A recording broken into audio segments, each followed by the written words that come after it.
League of Legends was released on October 27th of 2009. It's a free-to-play multiplayer online battle arena game, or MOBA. This genre of game originated from a mod from Warcraft 3 called Defense of the Ancients, which is the game that inspired League of Legends. It's currently one of the most played games in the world, with an average of 67 million users that play it each month, and 27 million users playing it daily.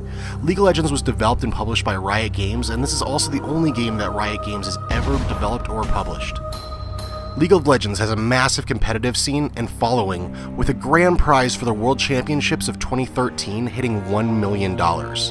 That same World Championship brought in 32 million viewers that watched it streaming online.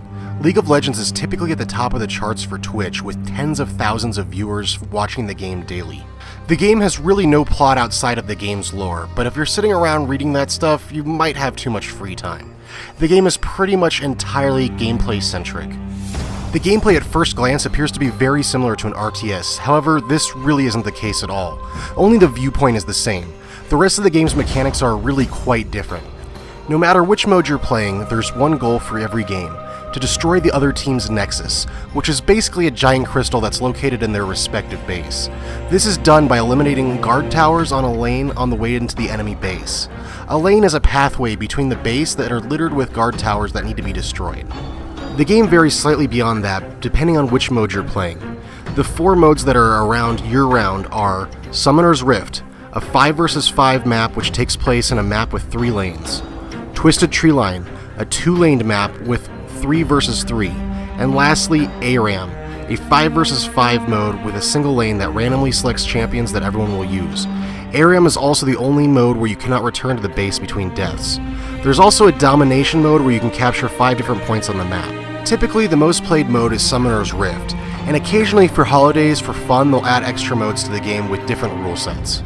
The average match on Summoner's Rift will last anywhere from 20 minutes to around 40 minutes. Before each match, you'll select which champion you'd like to play as. Each champion is vastly different from one another, however, is still generally balanced. Currently, there are around 130 champions. The champion you choose before each match will usually decide your role for the upcoming game. Each champion has 4 unique abilities as well as a passive ability. When in game, these are controlled with the Q, W, E, and R keys. Typically, each champion's best ability, their ultimate, is done with the R key. In a typical game of Summoner's Rift, there will be a top lane, a middle lane, and 2 people in the bottom lane, and a jungler. While most lanes speak for themselves, the jungler runs around between the lanes killing neutral NPCs rather than doing the standard laning like the other 3 lanes. Doing this is beneficial because jugglers will have opportunities to jump into a lane and kill opposing team members. While working your way into the enemy base to destroy the nexus, NPCs called minions will spawn from each side's nexus. They will always split up into 3 groups and head down each lane. Killing these is one of the ways, other than killing other players, to gain experience points to level up your character on each match. Your character on each match always starts at level 1 and maxes out at 18. Minions are also essential in taking down towers because they distract towers rather than having them attack you.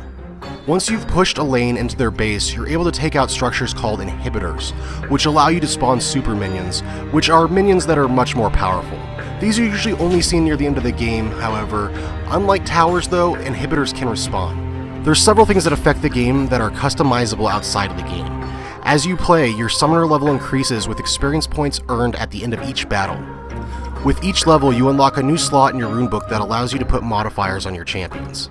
Aside from gaining XP towards your summoner level, at the end of each match you're also awarded some IP, which is the game's currency used for unlocking new champions, as well as new things to go in your runebook. The game also allows you to spend real money towards unlocking these if you'd rather have them sooner.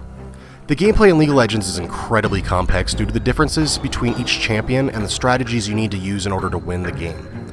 This game is heavily dependent on having every player on a team do their best. One team member doing poorly can sink the other 4 quickly. When you die, it gives a pretty drastic amount of XP to whoever killed you, meaning dying can make the other team stronger very quickly. Because of this, League of Legends community tends to be a pretty awful place to be if you're a beginner. The game's community is considered to be one of the most toxic of any game out there.